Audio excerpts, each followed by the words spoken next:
Hi friends, welcome to my channel. Andhra Pradesh మరియు తెలంగాణ రెండు తెలుగు రాష్ట్రాల వెదర్ అప్డేట్స్ తెలుసుకుందాం. ముఖ్యంగా ఆంధ్రప్రదేశ్ మరియు తెలంగాణలో ఏ జిల్లాల్లో వర్షాలు కురవనున్నాయి, దానికి సంబంధించిన వివరాలు అయితే తెలుసుకుందాం. వీడియోని అయితే చివరి వరకు చూడండి. వీడియోలోని ఇన్ఫర్మేషన్ నచ్చినట్లయితే ఛానల్ని సబ్స్క్రైబ్ చేసుకోండి. వీడియో యూస్ఫుల్ అనిపిస్తే కనుక మీ ఫ్రెండ్స్ అండ్ ఫ్యామిలీ మెంబర్స్కి మన వీడియోని షేర్ చేసి నాకు సపోర్ట్ చేయండి.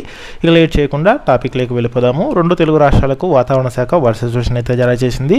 తెలుగు రాష్ట్రాలపై ఒక ద్రోణి అయితే ఉంది, కానీ ఇది చాలా బలంగా ఉందని ఐఎండీ అయితే తెలిపింది. దీనివల్ల కోస్తాంధ్ర, రాయలసీమ, తెలంగాణ జిల్లాల్లో వర్షాలు కురిసే అవకాశం ఉన్నట్లు వాతావరణ శాఖ అంచనా అయితే వేస్తోంది. ఇక సగటు సముద్ర మట్టం నుంచి 1.5 కిలోమీటర్ల ఎత్తు వరకు మేఘాలు అయితే ఉన్నాయి. అదే సమయంలో ఈదురుగాలులు ఛత్తీస్గఢ్, కర్ణాటక, తెలంగాణపై వీస్తున్నాయి. వీటి వల్ల ఒక ద్రోణి సగటు సముద్ర మట్టం నుంచి 1.5 కిలోమీటర్ల ఎత్తులో ఏర్పడి ఉంది. ఇది మేఘాలను పోగేస్తోంది. మరో ద్రోణి తమిళనాడుపై ఉంది. ఇది సగటు సముద్ర మట్టం నుంచి 0.9 కిలోమీటర్ల ఎత్తులో ఉంది. ఇక దీని ప్రభావంతోనే రెండు తెలుగు రాష్ట్రాల్లో వర్షాలు అయితే కురుస్తున్నాయి.